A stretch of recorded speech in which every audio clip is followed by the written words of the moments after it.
Huwamenta, huwamenta. Good morning. Literal na kagigising ko lang. Huwamenta. Meron akong gagawing vlog about sa question ni Ate Amalia. So, sumasahod daw siya ng 7,000 sa Hong Kong. Ang tanong niya is kung makukuha niya pa rin ba yun ng buo kung nag-work siya dito, kung kaltas na daw ang lahat. Okay. I want it better than the weekend. Take it back to when we said just friends. Don't wanna tell you something new. I never said I'll fall for you. I want it better than the weekend. You can't show me. Ayan, shout out kay Ate Amalia Beloy. Thank you for visiting and watching my vlogs. Si Ate Amalia ay nasa Hong Kong at sumasahod daw siya ng 7,000. Excuse me po. Sumasahod daw siya ng 7,000 Hong Kong dollar. So yung 7,000 Hong Kong dollar kung i-ano natin sa Philippine peso is around 49 to 50,000 pesos kung 7 pesos ang exchange rate. Tama po ba? Magkano na po ba ang exchange rate ngayon? So actually, almost the same yung sinasahod natin sa Hong Kong nung nandyan pa ako. And I think the same din nung ang worries ng mga other applicants as yours. Kung nagwo-worried ka kung makukuha mo ba yung sahod na yan, kung nandito ka na, kaltas na expenses, kaltas na yung mga taxes. Kung makukuha mo po ba siya, 'di ba? Nakaka-worried 'yun. Paano kung hindi? Ganun din ako nung before ako mag-move dito. Wino-worried ko na ko baka mamaya is mas malaki pa yung gastusin ko kaysa dun sa sahurin ko or makikip ko monthly. So yung usapang sahod kasi lagi. So I have answered the same questions po from my previous vlogs. Gumawa na rin ako ng content about sa sahod. Almost the same nito. Pati yung kung worth it ba na ipagpalit ko yung sahod ko sa Hong Kong papunta dito. So, nagawa ko na rin siya previous vlog. So, ganun lang naman yung mga vlogs ko. Nagdedepende ako na sa mga questions ng mga nagbi-visit. So, masasabi ko, if pagdating kasi sa sahod, iba-iba po kasi yung sitwasyon namin dito ng mga students. Like, for example, dumating kami dito sa Finland na 5 kaming students. Tapos, ako yung napunta dito sa Helsinki, yung iba nandun sa countryside. So, yung sahod namin po ay hindi pare-parehas. Iba-iba po yung sahod per area. Medyo malaki ng konti dito sa Helsinki. Pero, kahit na malaki yung sahod, yung basic rate ko dito sa Helsinki, it doesn't mean na mas malaki yung sinasahod ko doon sa mga kaysa doon sa mga classmate ko na nandoon sa mga countryside. Bakit? Kasi yung sinasahod ko dito sa Helsinki ay basic lang. Wala pong overtime. Unlike doon sa kanila, sumasahod sila ng above doon sa sa sinasahod ko. Kasi nga, doon sa kanilang workplace ay meron silang mga overtime. Allowed silang mag-overtime kahit na sila ay students pa lang. May mga overtime. Minsan double shift. Tapos minsan yung day off nila, pinapasukan pa rin nila. So dito sa akin is totally wala po kaming overtime.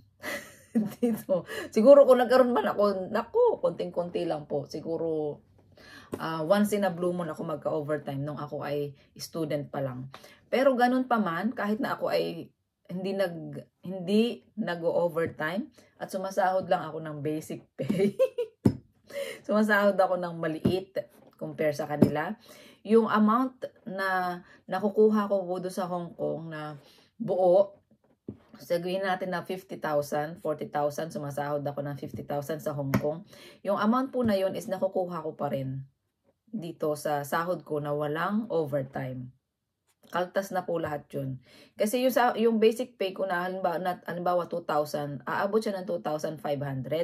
Then yung 500, kakaltasin yun dahil mapupunta yun sa tax, mapupunta yun sa insurance, mapupunta dun sa unemployment insurance, saka yung pension. May tatlong kinakaltas po dito eh.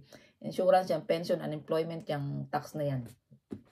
So, babalik ka doon sa parang basic pay mo na 2,000 or 1,900. So, yung sinasahod ko monthly is, nagre-range siya from 1,800 up to 2,100. Bakit siya nagbabago? Kasi, kung sumahod ako ng 1,800 lang, wala yung LISA. Dahil yung mga LISA-rahan na tinatawag, yung mga incentives na yan, ay hindi nila nilalagay monthly. Minsan, iniipon nila. Ngayon, mayroon kang LISA. Next month, wala kang LISA. So, nagbabago.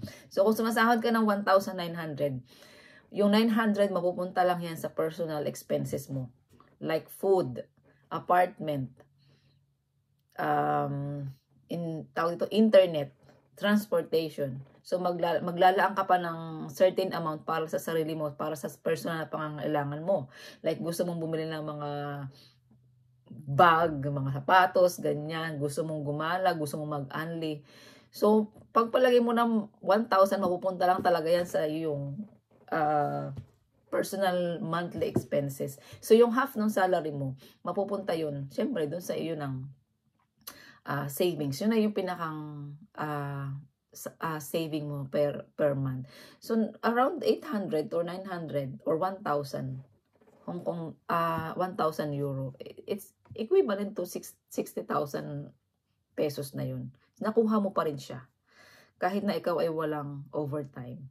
So, paano kung napunta ka dun sa mga workplace na may mga overtime? Mas malaki yung chance mo na madoble yung perang nakukuha mo sa Hong Kong na 7,000. May chance ka na madoble yan, matriple kung mapunta ka dun sa workplace na hataw-hataw sa overtime. Kasi ikaw naman yung magde-decide nun kung gusto mo mag-overtime o hindi. Kung ang workplace mo ay nag-o-offer ng overtime at gusto mo, why not, di ba? Kasi sino ba yung ayaw kumuha ng overtime para magkaroon ng sahod na mas malaki? Lahat naman tayo gusto natin mas malaki yung sahurin. Yun, ikaw pa rin yung magde-decide kasi kung may offer tapos ayaw mo naman, di wala ka rin overtime. Yun. Kasi mayroon tayong karapatan na tumanggi kung ayaw nating mag-overtime. Tayo talin ang masusunod. Yun. So ate, kung wino-worried mo kung makukuha mo pa rin yung 7,000 Hong Kong dollar, less kaltas, less expenses. Based on my personal experience, based doon sa mga sinasahod ko talaga, nakukuha ko pa rin yan, yung sahod na yan, kahit na hindi ako mag-overtime. So, ngayon, may chance na ako na mas madoble ko yung pera na yan. Kasi nga, pwede na ako mag-overtime. Meron ng mga extra shift na ino-offer doon sa workplace ko na pwede kong kunin.